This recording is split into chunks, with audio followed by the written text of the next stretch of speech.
Jadi kalau kita melihat ada apa, kembalikan pada Al-Quran, kembalikan pada Sunnah. Kalau sudah menyimpang, tidak sesuai, tidak pas, tinggalkan.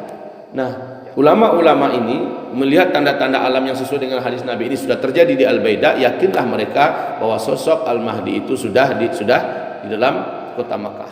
Kalau akhlak Rasulullah itu pasti dia melihara jenggotnya, dan jenggotnya kata Rasulullah sedadah. Ayo, bagaimana jawabannya? Rambutnya pirang kata Rasulullah SAW. Kemudian giginya, antara satu gigi dan gigi yang lain itu ada jarang-jarang yang bisa dimasukkan benang. Ayo kita lihat semuanya, mirip enggak?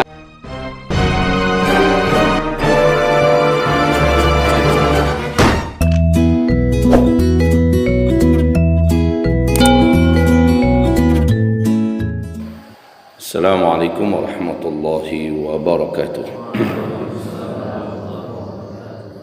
Salawat dan salam untuk Rasulullah asyrafil anbiya wal mursalin, uswatun hasanah buat kita sampai hari kiamat bagi yang ingin mendapat ridha Allah serta surga Allah. Ikhwati fillah yang kami muliakan, semakin heboh tentang orang yang akan menjadi Imam Mahdi telah muncul, yaitu Muhammad Qasim yang ada di Pakistan. Saya menyampaikan di sini bahwa mimpi-mimpi Muhammad Qasim semuanya diceritakan. Katanya diperintahkan oleh Nabi Muhammad SAW, memerintahkannya melalui mimpi, yaitu pada bulan April 2014. Sosok ini semakin terkenal dan fenomenal karena dia menceritakan apa-apa yang akan terjadi. Sebagiannya mirip dengan hadis Nabi SAW, tapi sebagian yang lain benar-benar tidak ada dalam hadis, dan bahkan ada yang bertolak belakang dengan hadis Nabi SAW. Melihat daripada ciri fisiknya sesuai yang digambarkan oleh Rasulullah SAW, saya memperhatikan tidak ada kemiripan dalam banyak hal. Rasulullah SAW mengatakan bahwa Al-Mahdi ini saat dia muncul rambutnya seperti ini, jenggotnya seperti ini, bahunya seperti ini, dadanya seperti ini, tingginya tidak terlalu tinggi dan juga tidak terlalu rendah, perutnya tipis atau six-pack, ya. Kemudian alisnya begini, hidungnya begini, bibirnya begini, dan dia tidak pandai mengucapkan huruf ra atau tidak fasih melafazkan huruf ra. Dia gagap dalam berbicara. Beberapa kali dia gagap dalam berbicara, maka dia pukul pahanya, kemudian dia kembali menjadi lancar. Dia hanyalah orang yang memiliki akhlak yang sangat mulia serta mengetahui tentang halal haram, tentang agama, mengetahui tentang seluk-beluk agama ini. Tapi dia bukanlah seorang atau sosok yang terkenal. Ikhwati fillah yang kami muliakan, Allah menyembunyikannya dari penjahat-penjahat yang mengincar kemunculannya untuk dibunuh. Allah menyembunyikannya dari penjahat-penjahat yang mengetahui bahwa dialah yang akan bisa mengembalikan keadaan dunia ini ke tangan Islam. Jadi sebelum kemunculannya Allah sembunyikan dulu. Nah, kalau memang Muhammad Qasim ini sudahlah beberapa hadis Nabi tidak ada pada diri beliau secara fisik, juga beliau selalu mengatakan dalam mimpinya bahwa Pakistanlah negara yang akan menyelamatkan dunia. Pakistanlah negara yang akan menjadi pusat kekuatan yang paling berdaulat, yang paling berkuasa, yang paling kuat, yang paling makmur, yang paling sejahtera dan sebagainya. Padahal dalam hadis Nabi yang sahih, bahkan dalam hadis qudsi, bahwa tempat yang teraman, tempat yang terbaik, tempat yang terkuat di muka bumi ketika seluruh muka bumi ini kacau, ketika seluruh muka bumi ini ribut, ketika seluruh muka bumi ini penuh dengan pertumpahan darah dan bencana-bencana alam, adalah Palestina. Itu kata Rasulullah SAW dalam hadis yang sahih, karena Imam Muslim juga hadis qudsi. Kata Rasulullah kepada Mu'adz bin Jabal, kata Rasulullah kepada Ibnu Hawalah, bahwa negara yang paling aman ketika sudah diumumkan khilafah Islamiyah berdiri di Baitul Maqdis itu hanyalah Palestina. Bahkan sekelas Madinah saja, kata Rasulullah, hancur. Sekelas Madinah saja ribut, darah bertumpahan di mana-mana, nyawa pun terbang karena ada perseteruan memperebutkan kekuasaan dan jabatan. Saudaraku yang kami muliakan, bagaimana dengan klaim kelompok atau orang-orang yang mengaku-ngaku bahwa Al-Mahdi itu adalah Muhammad Qasim ini nanti? Sungguh apabila kita tidak dipandu dengan ilmu yang luas, kalau kita tidak dipandu dengan ilmu yang dalam, baik bersumber dari Al-Quran atau dari hadis Nabi, kita hanya mengedepankan hawa, kita hanya mengedepankan semangat, ya, tanpa ada dipandu oleh ilmu, kita cenderung untuk sesat. Saudaraku yang kami muliakan, tendensi saya apa untuk mengatakan Muhammad Qasim bukan Imam Al-Mahdi kelak? Yang paling penting, kalau seandainya beliau adalah yang akan menjadi Imam Mahdi, maka pasti kekuatan jahat di fase keempat ini seluruhnya di muka bumi akan membunuhnya. Oh, kalau ada alasan, Nabi Muhammad kan sudah diketahui ciri-cirinya kok oleh beberapa orang tertentu. Iya, oleh beberapa orang tertentu saja. Dan itu pun disembunyikan oleh Abu Talib, dilindungi, ya. Kemudian keberadaannya benar-benar tidak terendus, walaupun tanda-tandanya sudah disebutkan dalam kitab Taurat, dalam kitab Injil.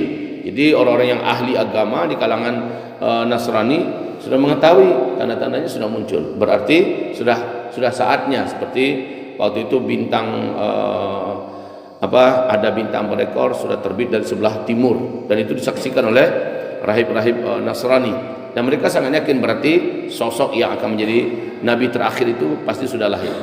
Nah, itu diketahui oleh ahli agama yang khusus dan spesial dari sebelah timur. Mereka tidak tahu tepatnya sebelah timur itu di mana, tapi tanda-tandanya ada. Seperti yang kita katakan, tanda-tanda kelahiran Imam Mahdi juga disampaikan oleh Nabi Muhammad SAW, dan tanda-tanda kemunculannya diidentifikasi oleh Rasulullah SAW dengan beberapa tanda alam, dengan beberapa tanda sosial dan tanda politik yang ada, dan tanda-tanda itu sudah terlengkapi. Hanya tinggal beberapa persen saja lagi, mungkin 4, 5, 6%, ya, yang harus muncul lagi, barulah sosok ini dibaiat di depan Ka'bah. Sekali lagi saya katakan, tidak ada tendensius saya untuk mengatakan bahwa ini Imam Mahdi itu tidak Imam Mahdi. Tidak ada, hanya saja melihat ada hadis Nabi banyak yang belum sesuai, baik secara fisik, secara keadaan alam, dan klaim-klaim yang disampaikan dari mimpinya. Lagi pula akidah umat Islam Ahlus Sunnah wal Jamaah, syariat ini, apalagi perkara gaib, perkara yang akan datang, tidak boleh dibina di atas mimpi.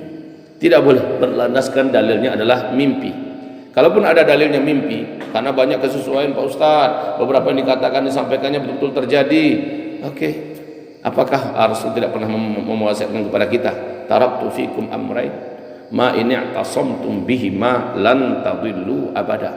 Aku telah meninggalkan kepada kalian dua pusaka pemberi petunjuk, selama kalian berpegang erat dan teguh kepada keduanya, lan sekali-kali tidak akan tadillu, kamu bisa sesat abada, selama-lamanya. Jadi kalau kita melihat ada apa, kembalikan pada Al-Quran, kembalikan pada Sunnah. Kalau sudah menyimpang, tidak sesuai, tidak pas, tinggalkan.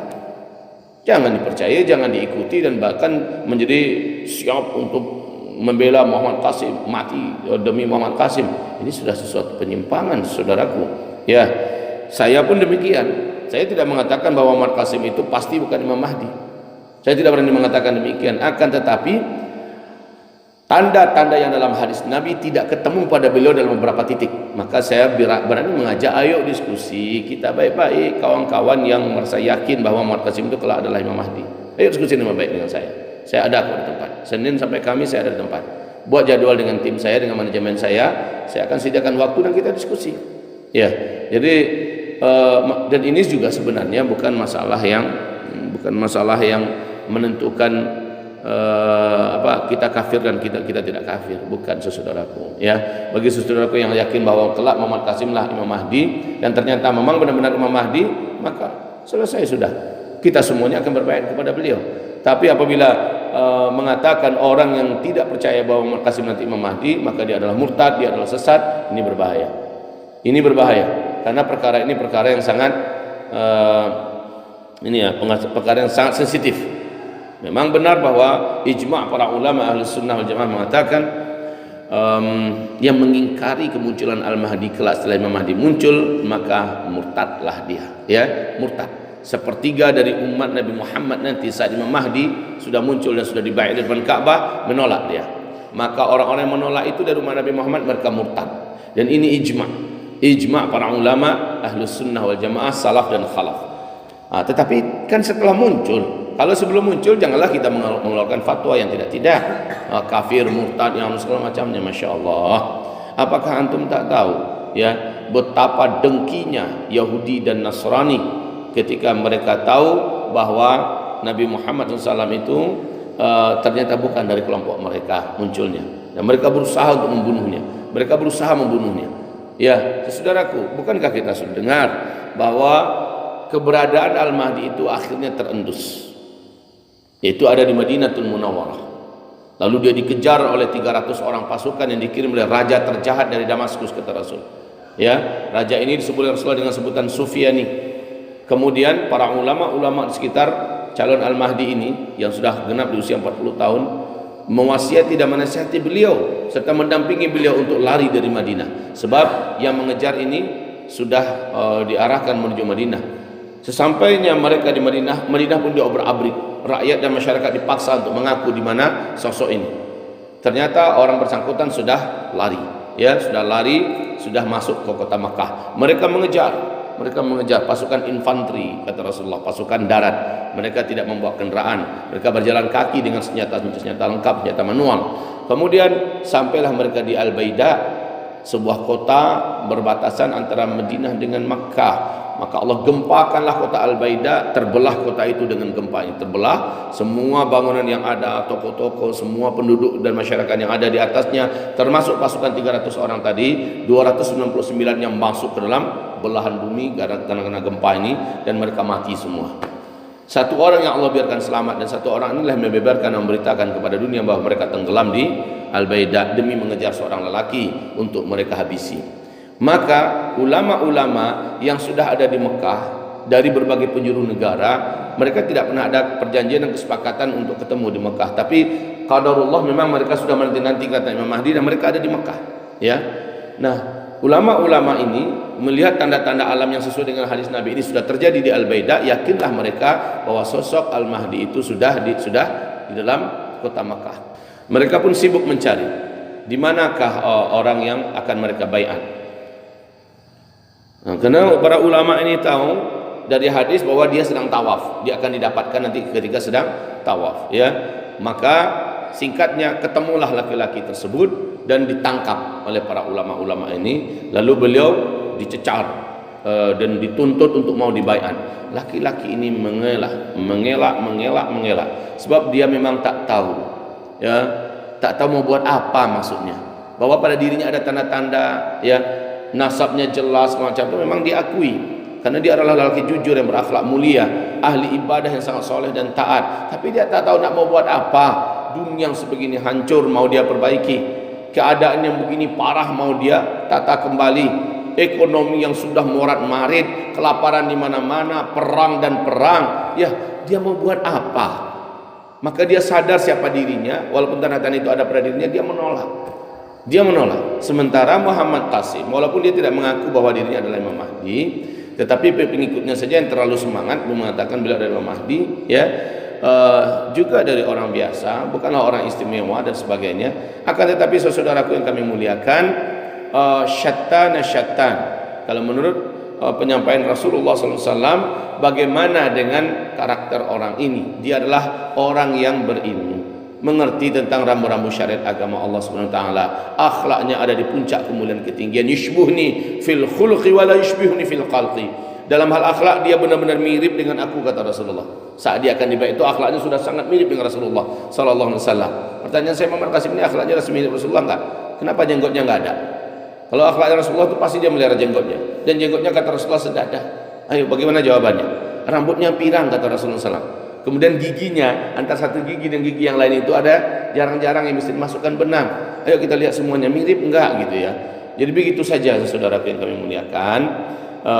Ustaz, mungkin saja dia itu lahir di Pakistan, nanti dia besarnya di Madinah. Janganlah mungkin begitu. Jadi sebaiknya sekarang ini kita menahan lidah saja dulu. Menahan lidah sajalah dulu. Itu lebih baik. Ya, kalau memang dia nanti akan menjadi Imam Mahdi, ya kita bayar dia. Tapi kalau tidak, jangan sesekali mengklaim dialah yang akan menjadi Imam Mahdi kelak. Semua takutlah kepada Allah Subhanahu wa taala. Bukan hanya antum saja yang takut dengan neraka, bukan hanya antum saja yang rindu dengan surga. Saya juga termasuk orang yang paling takut dengan neraka Allah Subhanahu wa taala. Pentingnya apa saya? Apa kepentingan saya mengatakan bahwa Muhammad Qasim itu bukan Imam Mahdi? Saya hanya memberikan penjelasan. Yuk kita duduk. Gitu ya. Yuk kita duduk. Kalau antum merasa sangat yakin, had dalilah, berikan dalilmu. Mana ulamamu? Duduklah kita. Ya, mana gurumu? Duduk kita. Ya, tapi kalau seandainya ilmu kurang, ulamanya enggak ada, maka saya tawarkan yuk belajar lagi kita sama-sama. Gitu ya. Barakallahu fikum.